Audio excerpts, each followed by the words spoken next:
Here with God Day 80. The reading for today is out of Psalm chapter 51, verses 1 through 5.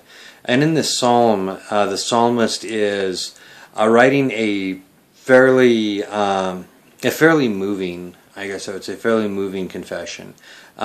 He's confessing his sinfulness before God, and I think possibly in some instances even exaggerating a little bit, not out of a sense of I don't know. So not out of a sense of self-righteousness, but more out of, I think, a sense of understanding the seriousness of sin and seeing himself as someone who is completely and utterly dependent on the grace and mercy of God.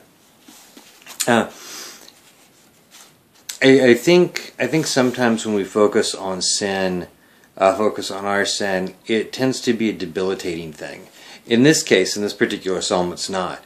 He is very aware of his sinfulness before God, but yet he's also very, very focused on God's steadfast love and mercy. And that seems to be the dominant factor for the psalmist. Not so much his sin, but rather God's love and mercy in the face of that sin. The commentary actually ends up with a quote from Kierkegaard. And I'll just read you one little line of it. He says, "Hold not our sins up against us, but hold us up against our sins."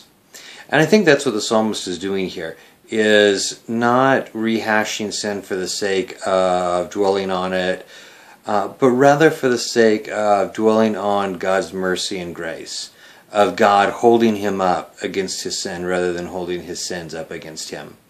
So, those are my thoughts on Day 80.